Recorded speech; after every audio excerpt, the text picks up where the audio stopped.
The what's so like in jazz music, it's much more community type thing where you've got different people playing with different people a lot. And I'm always curious because like if you go to like rock bands, right, or pop music, a lot of those bands stay with the same people for years and years and years. You have the same singer, the same guitar player, the same bass player, the same drummer, and they might be together for 20, 30 years. You don't see that happen in jazz. Why do you think that is? Do you think just I'm always curious on why it's a big difference as far as that goes. No, I think very few people can afford steady band. That's the Oh first thing. yeah. So people are likely to move to some other, if they get better offers somewhere else. People get a name, like people will get a name in a Miles band, and they would have offered to be a leaders.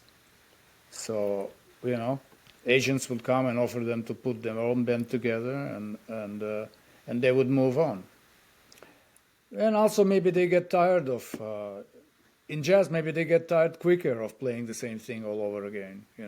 In rock music, they have certain repertoire. They have hits that they keep playing, and jazz musicians, I think they get, even in a Horace Silver band or Cannonball's band, when they had to play the same hits over and over again, the certain musicians, they would just leave the band because they would get tired of playing the same thing. I remember Barry Harris, he left Cannonball in the top of their popularity because he just said, I'm just, you're playing the same thing all over again. It's not. Yeah. But even though, well, in jazz you can play it different every night, but the repertoire, I guess, they just I get guess tired they of, didn't right? play it. I guess they didn't play it too different. Yeah. you know, because if you think about that, if you start playing it too different, then you're losing what attracted people to this hit in the first place. So Yeah. people expect you to play more or less the same way. In fact, in some instances, people would get mad at like Coleman Hawkins if he didn't play Body and Soul exactly the same way he recorded, which he would remember his solo, but they expected him to play. Other saxophone players learned they could play verbatim his solo, but he wouldn't remember exactly, or Illinois Jacket with the Flying Home and things like this. They wanted to hear the same solo over and over again as Yeah. a part of their record they play at home. So they go out and want you to play the same thing. I was never so cursed or blessed, whatever you want to call it. You know, uh, yeah, I'm still hoping maybe one day I can get some tune that would be well, Yeah, at there least it is. at least on the jazz chart. Yeah, it's that I never understood that mentality even with rock music. I mean, I used to go to a lot of rock concerts when I was younger, and Mm, I didn't want to hear what's on the record. If I want to hear the record, I can play that at home. So when I go to the concert, I want them to play what they feel at the even with rock music, I want them to to change it up a little bit. But most people they want to hear the record. I'm like, if I want to hear the record, I go home and play the record. If I you're want to right, hear them play, I want to hear them play live, and I want them to play however they feel like playing. absolutely. But you and I were jazz lovers. We like creativity. I think Yeah, I think most people just like how shall we say, they like nostalgia. yeah, that's true. Maybe you know maybe couples, maybe they met when they heard certain tune, and so when they go out they want to relive Yeah, relieve the yeah. the time when they were young or younger and enjoyed each other company when they met first time, things like this. So I wouldn't mind playing if I had a hit tune. I wouldn't mind playing it. I would try to play it probably not the same way because that's boring, Right. but I would try to play it close to the same feeling. Yeah. But I cannot play the same. I cannot play the same way, the same tune. It's not possible for me to do it. Yeah. But some guys had to be. Actually, Lou Donaldson told me, some of his gigs in Uptown and some, in Harlem and stuff like this. You could almost have a physical confrontation if you don't play it exactly the way people want you to play. That's crazy. They get angry. I paid to hear you play that song, and you're not playing it the way you played on record. So it Right. could be physical. Yeah. So Lou told me, sometimes it was almost physical. Yeah, that's crazy. Yeah. Well, I can see why some of these rock bands are probably on drugs because they get like the Rolling Stones or some of these, or AC/DC, like these guys that have to play the same stuff over every, I mean, there might be a little variation, but they got to play the same hits, these rock Yeah. bands. And if you don't Yeah. play the hits, people get mad. So Exactly. you probably got to take something before you go on stage and play it for the thousandth time. Yes, probably so. There you go. There you have explanation. Yeah, one of them, yeah. The But for me, anyway, it's boring. Yeah, yeah. And I don't know if you're a Bob Dylan fan, but Bob Dylan's one of those guys that he doesn't play the same ever. So sometimes you don't know what tune he's singing sometimes until he's halfway through it. You're like, what is this one? Oh, you notice the lyrics.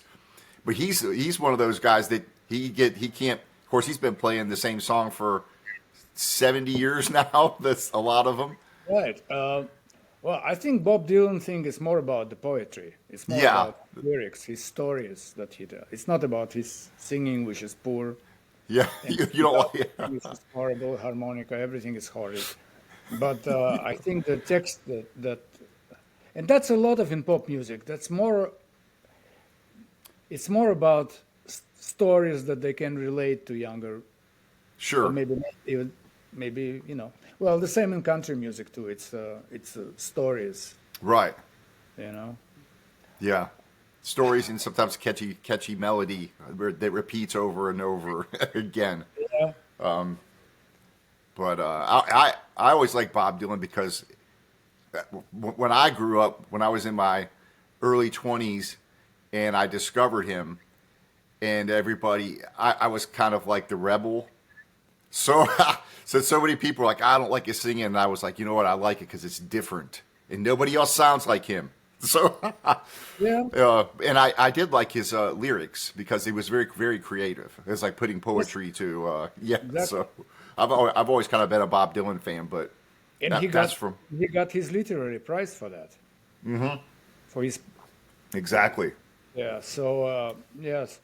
No, when I was like you, when I was young, I listened to everybody. I could get my hands on it in Russia, particularly. I had no prejudice. Bob Dylan. Okay, let's see what. I listened to them all. John Baez. Yeah. At that period. All of those groups. I gave it a listen, particularly because I was at the time I wasn't a kind of a pop group. Yeah. So I listened to all of these things, all of the rock bands. And I had a girlfriend in Finland, and she used to bring me all the records, all the latest records I had.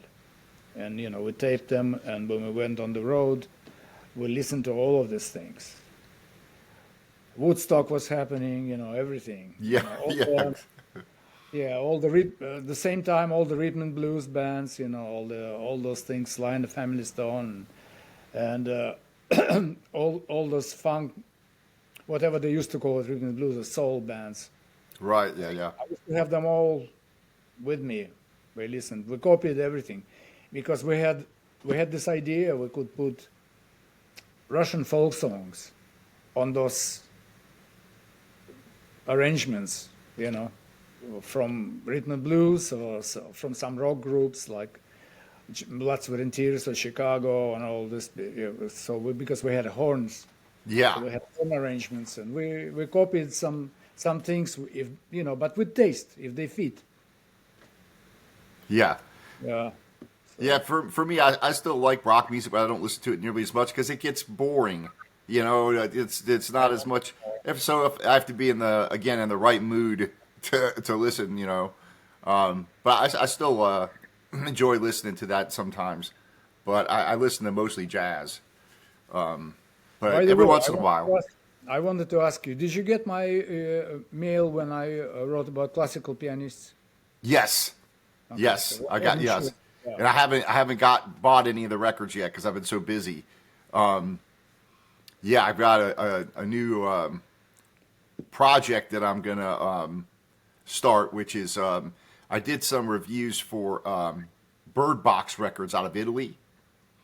It's a small boutique record label out of Italy, and he Lorenzo Vella owns the label, and he also owns Nightingale Studios, which is outside of Rome. And he doesn't have any distribution in the United States for his Is that jazz? records, huh? Yes, Is that jazz? jazz, some classical, and a little bit of world music, but mostly jazz. Okay. And it's very good, and a little bit different than It's I got this Italian because they're all Italian musicians. They got some good musicians there. Yeah. So anyways, we've been working out something here where I can start selling his records online here and put them in the record stores, kind of as a distributor, distribution and sales, so that I could start getting those records out here in the U.S.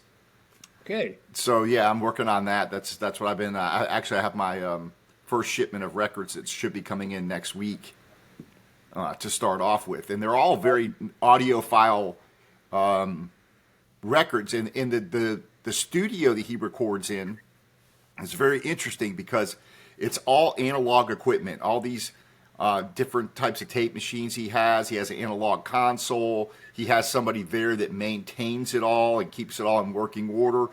And he records everything in this. It's a home studio, but it's beautiful. I'll send you a link to the website. You can go look at it. But it's in the hills of Rome. It's out in the country, and it's this old brick building, and it's wonderful. And the sound that he gets in there is incredible. It sounds beautiful.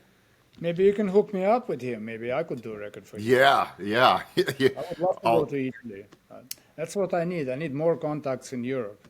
Yeah, I'll send you the link, and you can check him out. He's very, very easy to get hold of. You can email him, and yeah, he has a really neat setup there, all analog. Italy is a good country for jazz. They love jazz there. Yeah, So is Spain as well. Spain is also very much into.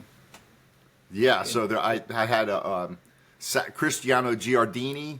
He's a saxophone player in Italy. I reviewed one of his records. I had him on the channel. He's friends with Joe Lovano, and so he very very knowledgeable on the saxophone. He knows he teaches in Italy, but he's one of the ones that's recorded there. And yeah, it's a pretty cool label. It's very small. I think it just started maybe 6 years ago, and he's doing a classical organ recording next. It's recorded at Naples, I think it is, and it's supposed to be all analog. They brought the equipment in to record directly to tape, and so he likes doing that kind of stuff. It's pretty neat.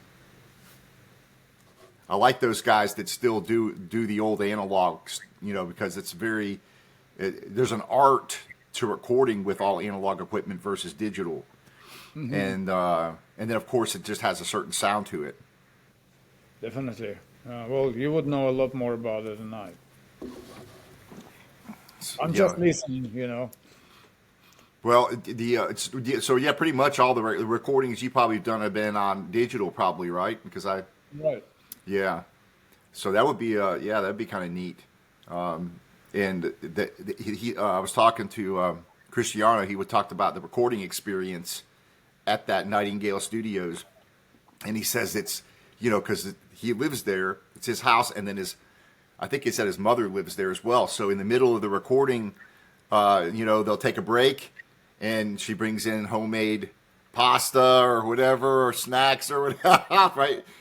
There's animals walking around, horses and everything. So he said it's a very wonderful experience. Maybe you can go to Italy to visit. Yes, I want to. I've been there a couple times, but I've never been there. I've been to Italy twice Yeah, okay. years ago, but yeah, I want to go there. I'd love to visit. Oh, I'm sure you get invited now. You're in business with them. I hope so at some point. Yeah, but yeah, I'm excited about that, and that'll be really nice to be able to get their records out in the U.S. more. Makes it a little more affordable because I can buy the records in bulk, and save on the shipping. Because right now, if you buy one record from over there and you got to pay shipping, it'll cost you $70 or $80 for one record. Where I can probably sell them for like around 45 or 50. Still a lot of money. Yeah, it's still a lot of money, but it cuts down. I could say probably 30%. And they're very nice recordings. They're audiophile recordings. And again, the cost that goes into doing that kind of a production versus doing like a digital is much more expensive. It takes more time, and it's like very specialized. So the production cost is more, and so it costs a little more money to do those kind of projects. But the prices are high. I'm not used to. No, I'm not. Yeah, they are high. Unless unless it's some kind of out of print record that I remember in New York I used to buy some records that I couldn't find anywhere else. But now most of them all available on the internet. You can hear all this music. Of course, it's not the same quality maybe as Right. LP, but at least you can hear the music. Right.